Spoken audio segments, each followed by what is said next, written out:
Hi everyone, delonewolf here, and welcome back to some more EVE Online, as I'm going to haul a few minerals to a station where I can contract it to the corporation for some nice ISK. I'm going to make this quick video, but first of all I wanted to thank everybody for the comments in the Aries fitting video.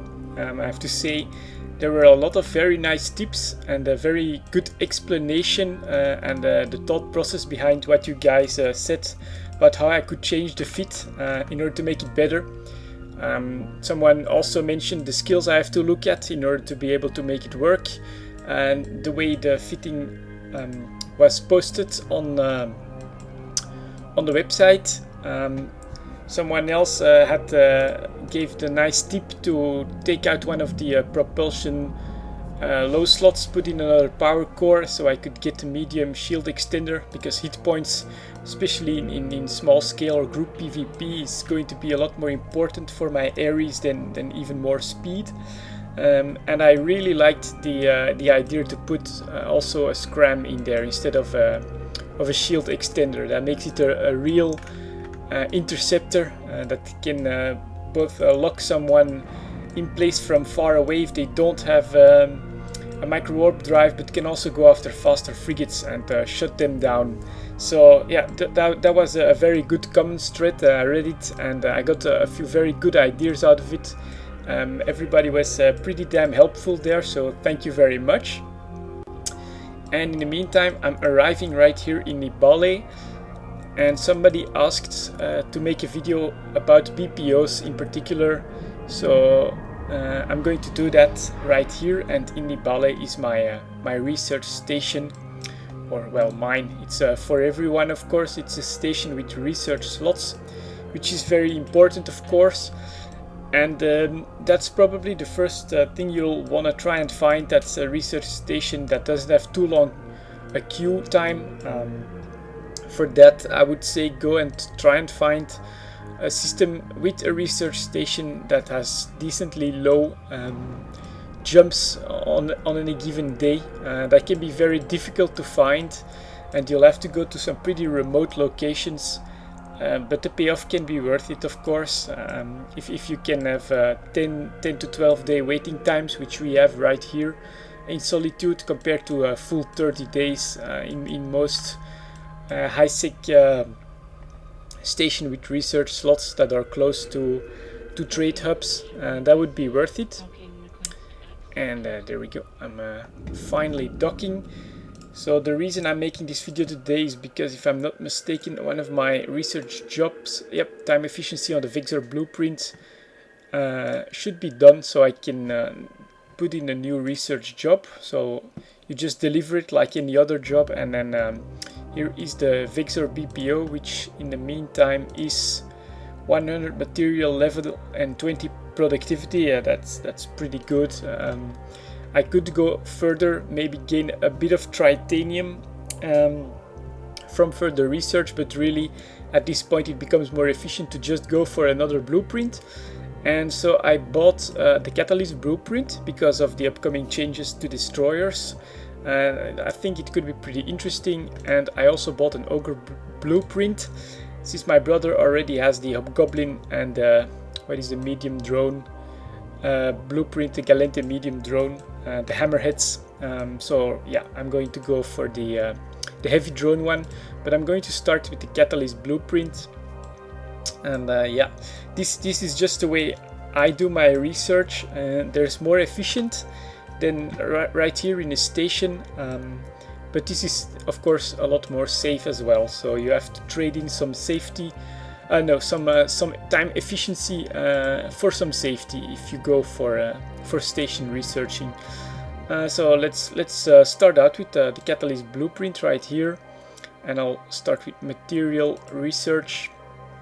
Just pick an installation, and as you can see, 12 days here in Solitude. That's pretty good, actually. I'm pretty happy with only a waiting time of 12 days. In other high-sec systems it can be 30 days and more.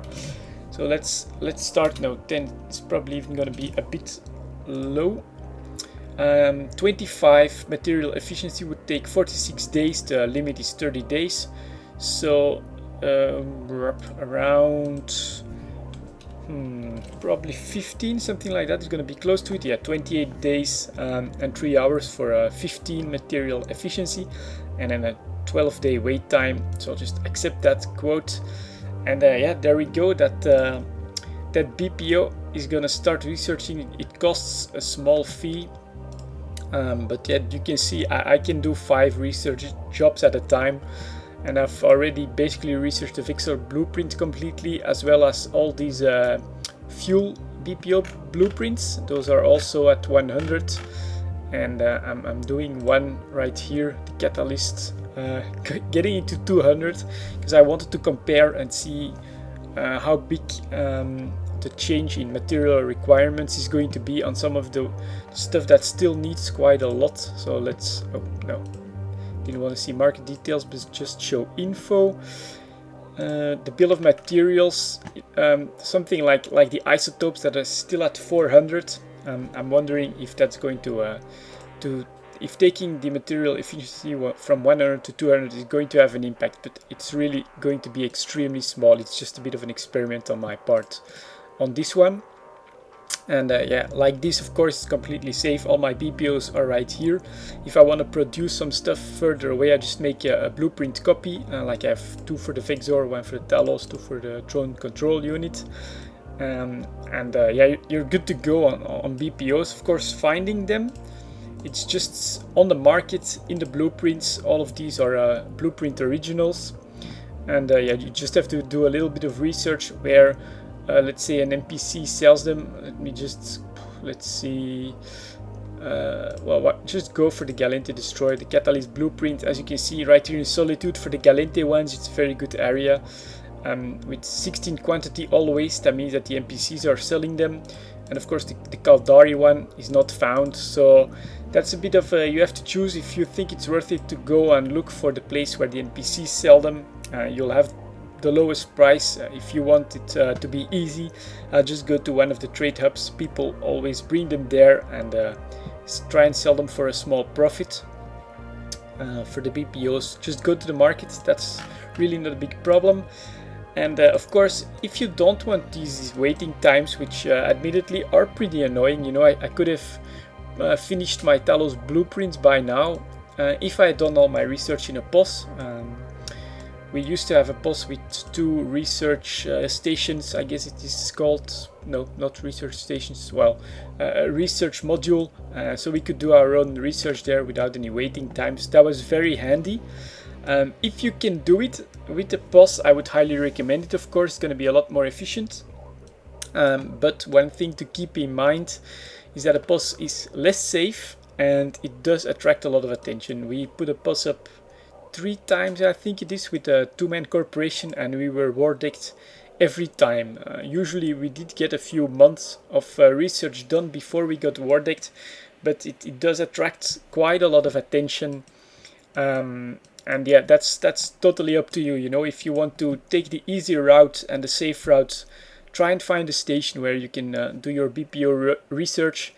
If you're willing to put in a bit more time, effort, and defend your assets, go for a POS, because yeah, really, you're gonna win quite a lot of time. You know, even here 12 days on a maximum of 20 days, that's probably 50% efficiency that I'm losing. So that's completely up to you and your own playstyle. But at least Eve offers you the option to choose what you want to do. All I can say is that the longer you stick with it, the more valuable it's going to be. This is a passive income that is very difficult to put a value on, but just this Vexor BPO like this, 100 material, 20 productivity, it's a very good BPO. It's something very nice to have. It has some value because I can produce Vexors decently cheaply with this, pretty efficiently. And yeah, I think it's worth it to spend the skills in order to be able to do some research and then to go for it. Invest in a few BPOs for stuff that you can use or that you plan to sell, and just it's part of an industrial playstyle for sure. And like I said, you've got options to do it safely or with a bit more risk and more efficiently. So it's definitely very Eve-like, this system, and I'm enjoying it very much. It's pretty passively. I usually try and get my jobs to finish so that I only have to come here once a week or maybe every 2 weeks. And it's very manageable, and it can be very rewarding if you can sell some Taloses at 85 million and only invest 60 million of material in there. That's a decent profit margin. So yeah, that's it. A small video on the BPOs. I'm going to contract some more Mexalon here for some 30+ million ISK, and I'll see you guys next time.